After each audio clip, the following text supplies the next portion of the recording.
हमारी कहानी कई साल पहले शुरू होती है। अमेरिकी सेना के लिए काम करने वाले डेविड बैनर एक प्रतिभाशाली वैज्ञानिक थे। उनका सबसे बड़ा सपना सुपर सोल्जर्स बनाना था, जिनमें मानव शरीर की कमियों को दूर करके बेहतर रोग प्रतिरोधक क्षमता और असाधारण शक्ति हो, और फिर उन्हें दुनिया की सुरक्षा के लिए सेना के माध्यम से इस्तेमाल करना था। हालांकि जब सैन्य अधिकारियों को यह एहसास हुआ कि ये प्रयोग खतरनाक है, तो उन्होंने तुरंत इसे बंद करने का आदेश दिया, लेकिन डेविड ने इसे गुप्त रूप से जारी रखा। डेविड ने अपने प्रयोगों को अपने शरीर पर ही करने का फैसला किया। उन्होंने रीजनरेटिव सुपर सोल्जर सीरम नामक एक दवा, जिसे उन्होंने खुद विकसित की थी, अपने शरीर में इंजेक्ट की। इसके परिणाम स्वरूप उनकी आनुवंशिक संरचना में बदलाव हुए। हालांकि ये बदलाव बाहर से दिखाई नहीं देते थे, लेकिन ये बदलाव अनजाने में उनके बेटे ब्रूस बैनर को विरासत में मिला। ब्रूस का जन्म ही इन आनुवंशिक बदलावों के साथ हुआ था। कई साल बीत गए। ब्रूस एक प्रतिभाशाली वैज्ञानिक के रूप में बड़ा हुआ। उसे हमेशा बचपन की धुंधली यादें परेशान करती थीं।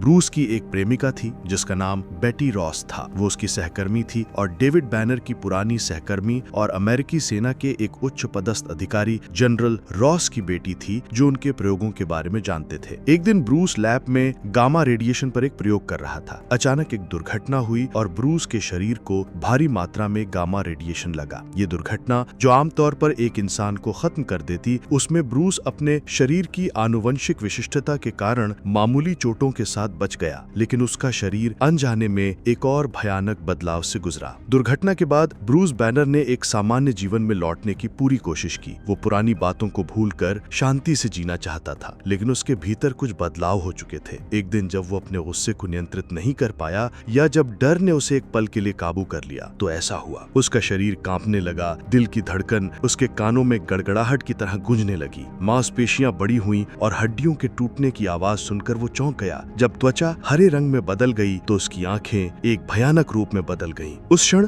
शांत ब्रूस गायब हो गया और उसकी जगह पर हल्क का जन्म हुआ, जो एक विशालकाय और मानव नियंत्रित शक्ति का प्रतीक था। इस रूप ने ब्रूस को सच में डरा दिया। उसने कभी सपने में भी नहीं सोचा था कि उसके अंदर ऐसा राक्षस छुपा हुआ है। वो अपने शरीर पर नियंत्रण खोकर अपनी भावनाओं का गुलाम बनकर एक मॉन्स्टर बन रहा था। हल्क के आने से दुनिया चौंक गई। जब ये खबर जनरल रॉस के कानों तक पहुंची तो उनकी पुरानी यादें ताजा हो गईं। उन्होंने डेविड बैनर के खतरनाक प्रयोगों और उनके नतीजों को याद किया। इस राक्षस को एक बड़ा खतरा मानते हुए उन्होंने इसे तुरंत पकड़ने के लिए सेना को कड़े निर्देश दिए। वहां से एक पीछा करने का खेल शुरू हुआ। हल्क को पकड़ने के लिए सेना टैंक, हेलीकॉप्टर और आधुनिक हथियारों के साथ आई, लेकिन ये किसी साधारण इंसान या जानवर को पकड़ने जितना आसान नहीं था। हल्क ने हर हमले का विरोध किया और उसकी ताकत हर पल बढ़ती गई। जब एक टैंक से ढेर सारी गोलियां उसकी ओर आईं तो उसने उन्हें घास की तरह अपने हाथ से झटक दिया। उसने हेलीकॉप्टरों को फेंक दिया। सेना का हमला जितना मजबूत होता गया, उसका गुस्सा उतना ही बढ़ता गया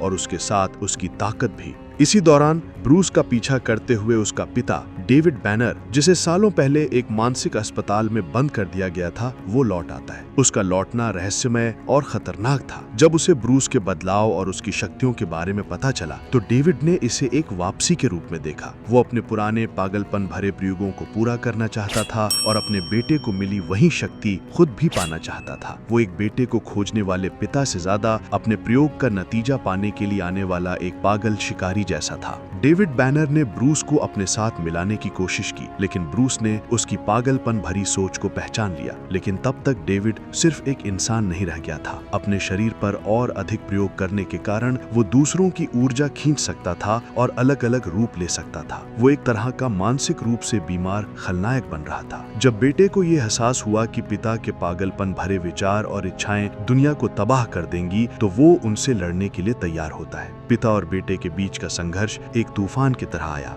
ये सिर्फ दो शरीरों के बीच की लड़ाई नहीं थी। ये बचपन से ब्रूस के द्वारा झेले गए मानसिक तनाव और एक सामान्य जीवन की चाहत के बावजूद उसे खोने के सभी दुखों का एक तीव्र प्रतिबिंब था। ब्रूस जानता था कि उसके पिता के पागलपन भरे प्रयोगों ने ही उसकी जिंदगी को दुखी बना दिया था। अब जब वही पिता एक खतरे के रूप में सामने खड़ा था, तो ब्रूस के पास उनसे लड़ने के अलावा और कोई रास्ता नहीं था। हल्क नामक मॉन्स्टर और उससे भी भयानक डेविड बैनर के बीच का ये संघर्ष सिर्फ ताकत का प्रदर्शन नहीं था, बल्कि एक बेटे और पिता के बीच का एक भावनात्मक टकराव भी था। आखिर में हल्क उस लड़ाई में जीत जाता है। डेविड बैनर का खतरा खत्म हो गया, लेकिन जनरल रॉस का मानना था कि हल्क का अस्तित्व दुनिया के लिए खतरा बना हुआ है। हल्क को पकड़ने के प्रयास फिर से तेज हो गए। अपनी शक्ति से दूसरों को नुकसान ना पहुंचे, इसके लिए ब्रूस ने एक महत्वपूर्ण फैसला किया। उसने बेटी और अपनी पुरानी जिंदगी को हमेशा के लिए अलविदा कहकर छिपने का फैसला किया। ये सोच कि वो कहीं भी गुस्सा या डर आने पर फिर से हल्क बन सकता है, उसे परेशान करती रही। एक सामान्य जीवन के सपने को छोड़कर ब्रूस दुनिया के अलग अलग हिस्सों में अकेले यात्रा करता है।